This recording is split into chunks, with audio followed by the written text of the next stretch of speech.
구불리의 정치 뽀개기. 설명을 드릴까요? 당선이 되겠죠. 있습니다. 구불리의 정치 뽀개기 진행을 맡은 신동아 구자원 기자입니다. 선거 결과를 좀 미리 알 수 있는 방법이 있을까요? 있습니다. 제가 한번 만들어 봤는데요. 당락 방정식입니다. 당락 방정식을 알면 선거 결과를 좀 미리 짐작해 볼 수 있는데요. 오늘은 그 말씀을 좀 드릴까 합니다. 자, 설명을 드릴까요? 세 가지 요소가 있습니다. 첫째는요, 구도예요, 구도. 여당 성향, 야당 성향, 또는 보수 성향, 또는 진보 성향, 이렇게 크게 구분할 수 있는데, 우리 진영에서 여러 사람이 나오고 상대 진영에서 혼자 나온다면 혼자 나온 사람이 훨씬 유리해지는 겁니다. 이게 바로 이제 선거 구도인데요. 선거 구도에 따라서 당락이 크게 바뀐 몇 가지 사례가 있습니다. 1997년 대통령 선거가 대표적인데요. 당시 김대중 후보가 당선이 됐는데 범여권이라고 했던 이회창 후보와 국민신당 이인재 후보가 후보 난립을 하다 보니까 범여권 지지층이 둘로 나뉜 겁니다. 그에 반해서 김대중 후보는 김종필, 박태준 이 후보들과 DJ-T 연대를 하면서 야권은 하나로 뭉치고 여권은 둘로 쪼개지니까 혼자 나온 후보가 이겼던 것이거든요.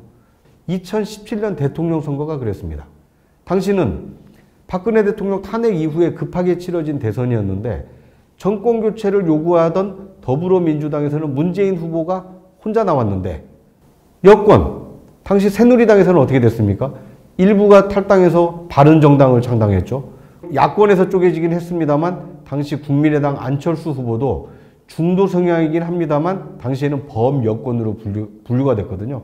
문재인 한 사람과 범여라고 할 수 있는 홍준표, 유승민, 안철수 이렇게 지지 성향으로 보면 범보수 진영은 3명으로 쪼개지고 범진보는 문재인 후보 한 사람만 나오다 보니까 문재인 후보가 41%에 상대적으로 좀 낮은 지지율로도 당선할 수 있었던 겁니다.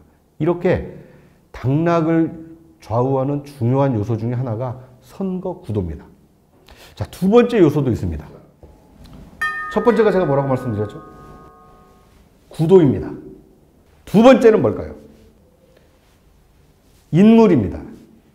불리한 구도를 뛰어넘을 수 있는 요소가 바로 인물 경쟁력입니다. 그런데 인물 경쟁력은 어떻게 알 수 있을까요? 알 수 있는 방법이 하나 있습니다. 선거 때 보면 여론조사 많이 하죠. 그 가운데 두 가지를 보시면 돼요. 하나는 정당 지지율, 하나는 후보에 대한 선호도. 정당 지지율보다 후보에 대한 선호도가 높으면 이 후보는 인물 경쟁력이 있구나. 이렇게 판단하시면 됩니다.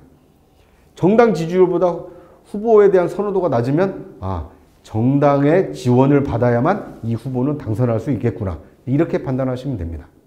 두 번째 당락을 결정하는 요소는 후보의 인물 경쟁력입니다. 당락을 결정하는 마지막 요소는 선거를 관통하는 바람. 유권자들이 원하는 것이 뭐냐?